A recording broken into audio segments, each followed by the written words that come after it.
دوران مباشرت اگر مرد کا انزال جلد ہو جاتا ہو تو اسے چاہیے کہ چنے زیادہ کھایا کرے۔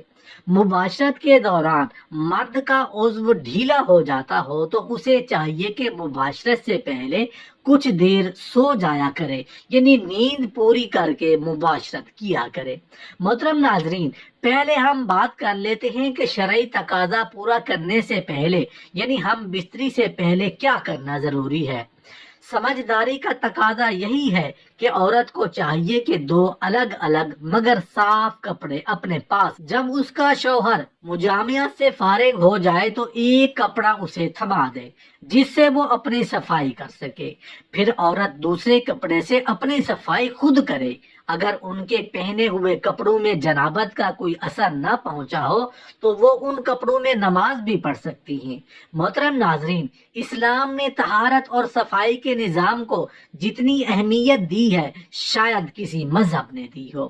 اس طہارت کے نظام کو برقرار رکھنے کے لیے بوقت جمع عضو خاص کی صفائی کے لیے علیحدہ کپڑے کا انتظام موجود ہو، وہ اس لیے کہ اگر کسی اور کپڑے سے صفائی کی گئی تو خطرہ ہے کہ وہ گندگی سے آلود ہو اور جراثیمی چھوت عضو کو لگ کر گندگی اور آلودگی کا باعث بنے۔ اگر عضو کو صاف نہ کیا گیا تو غلاظت عضو پر لگی رہے گی، کیونکہ اس میں خاص رطوبات ہوتی ہیں جو کچھ عرصہ تک عضو پر چمٹی رہیں تو الرجی کا باعث بن سکتی ہیں۔ دوسری مرتبہ ہم بستری کرنے کے لیے ضروری ہے کہ عضو کو بالکل صاف کیا جائے۔ دوبارہ ہم بستری کرنا مقصود ہو تو عضو خاص کو دھو لیا جائے۔ مختلف اتباع کا کہنا ہے کہ ایسا کرنے سے عضو میں توانائی آتی ہے اور از سر نو چستی پیدا ہوتی ہے۔ دراصل ہم بستری سے قبل عضو مخصوص میں سختی نہ ہونا اس بات کی علامت ہے کہ عضو مخصوص میں دوران خون تو ہے لیکن صرف اس کی تندرستی برقرار رکھنے کے لیے، لیکن جب ہم بستری کا خیال پیدا ہوتا ہے تو خون بکثرت عضو مخصوص کی شریانوں میں پھیل کر اسے پھیلا دیتا ہے اور سخت کر دیتا ہے۔ چونکہ دوران خون کی زیادتی کی وجہ سے عضو مخصوص کی حرارت بڑھ جاتی ہے اور بڑھی ہوئی حرارت منی کو پتلا کر دیتی ہے، اس لیے ایک ہم بستری کے کچھ وقفے کے بعد عضو کو دھو لیا جائے تو حرارت معتدل ہو جاتی ہے اور صورت انزال نہیں ہوگی، وقفہ بڑھے گا اور لذت بھی برقرار رہے گی۔ اگر ہم بستری کے وقت پیشاب کا شدید تقاضا نہ ہو تو خواہ مخواہ پیشاب نہ کریں، ورنہ عضو کا انتشار جلد ختم ہو جائے گا۔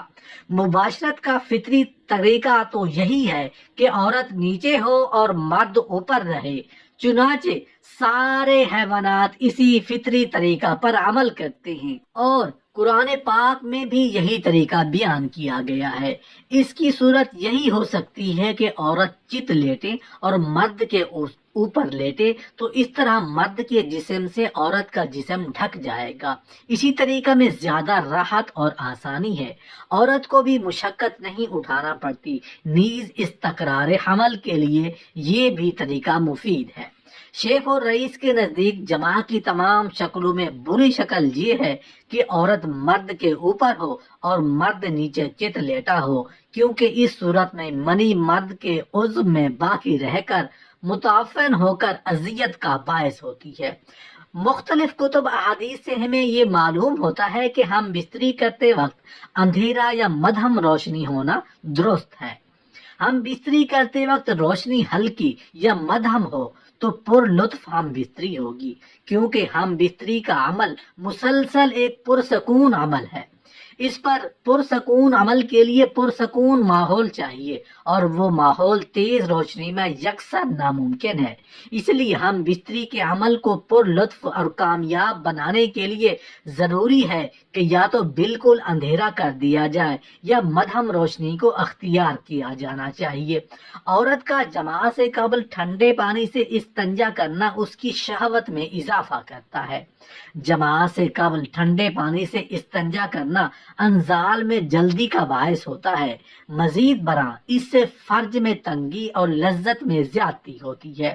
عورت جب جماع سے قبل پانی سے استنجا کرتی ہے تو یہ ہارمونز بہت کم ہو جاتا ہے، جس کی وجہ سے لذت جماع بڑھ جاتی ہے۔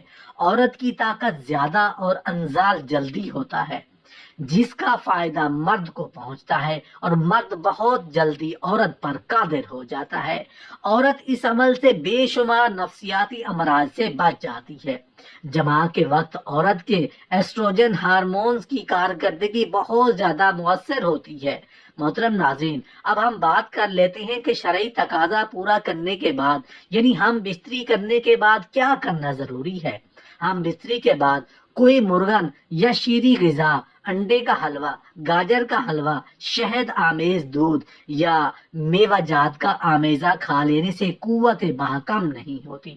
اگر کچھ بھی میسر نہ ہو تو تھوڑا سا گڑ ہی کھا لیں، مگر پاکی حاصل کرنے کے بعد ہی کھانا بہتر ہے۔ ہم بستری کے فوراً بعد ٹھنڈا پانی نہ پئیں۔ عموماً لوگ ہم بستری کے فوراً بعد ٹھنڈا پانی پینا پسند کرتے ہیں، جو ہمارے جسم کے لیے بہت ہی نقصان دہ ہے، کیونکہ اس وقت انسان کا جسم بہت ہی زیادہ گرم ہوتا ہے۔ اس وقت مرد ہو یا عورت، دونوں کے جسم میں حرارت بہت زیادہ ہوتی ہے۔ اگر ایسے وقت میں کوئی بھی ٹھنڈے پانی کا استعمال کرتا ہے تو اس کو دمہ یعنی سانس کی بیماری ہونے کا خدشہ ہوتا ہے۔ عموماً اکثر ہم گرمی میں دھوپ سے باہر سے گھر آتے ہیں تو بزرگوں کا کہنا ہے کہ پسینے میں پانی مت پیو، پسینہ سوکھنے کے بعد پانی پینا۔ اس کی وجہ یہی ہوتی ہے کہ اس وقت ہمارا جسم گرم بہت زیادہ ہوتا ہے اور ٹھنڈا پانی ہمارے لیے سخت نقصان دہ ہوتا ہے۔ ہم بستری کے بعد ایک ہی کپڑے کا استعمال نہ کریں۔ عموماً میاں بیوی ہم بستری کے فوراً بعد ایک ہی کپڑے سے نجاست یعنی منی کو صاف کر لیتے ہیں، جس کی وجہ سے ایک دوسرے کی نجاست یعنی منی لگ جاتی ہے، جس سے بیماریوں کا اندیشہ مثلاً الرجی وغیرہ ہو سکتی ہے اور آپس میں نفرت پیدا ہونے کا بھی امکان ہوتا ہے۔ ہم بستری کے فوراً بعد اپنے شرم گاہ کو ٹھنڈے پانی سے نہ دھوئیں۔ عموماً لوگ ہم بستری کے فوراً بعد واش روم جا کر شرم گاہ کو ٹھنڈے پانی سے دھو لیتے ہیں۔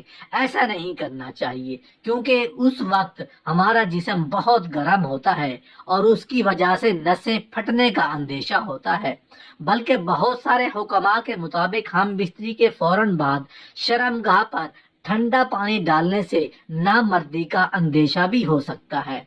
ہاں، جب آپ کا جسم نارمل ہو جائے تو اس وقت آپ شرم گاہ دھو لیں تو اس میں کوئی حرج نہیں۔ ہم بستری کرنے کے فوراً بعد پیشاب کرنے مت جائیں۔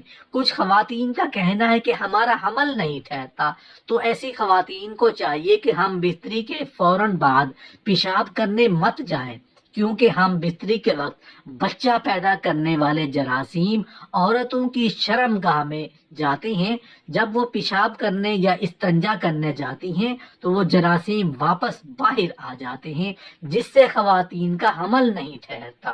اس لیے خواتین کو چاہیے کہ وہ ہم بستری کے بعد کم از کم 15 سے 20 منٹ تک لیٹی رہیں، اور وہ اس کے بعد ہی استنجا یا پیشاب کی حاجت ہو تو جائیں، تاکہ جو مادہ یا جراثیم اندر گیا ہے وہ باہر نہ آنے پائے۔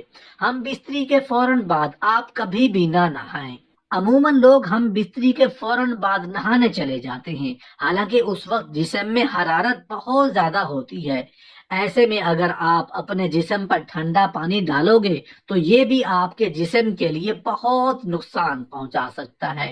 اس لیے عورت اور مرد کو چاہیے کہ ہم بستری کے بعد کم سے کم 15 سے 20 منٹ کا وقفہ ہونا چاہیے، تاکہ آپ کے جسم کا درجہ حرارت نارمل ہو جائے، اور اس کے بعد آپ نہانے، پیشاب کی حاجت یا استنجا کے لیے جائیں۔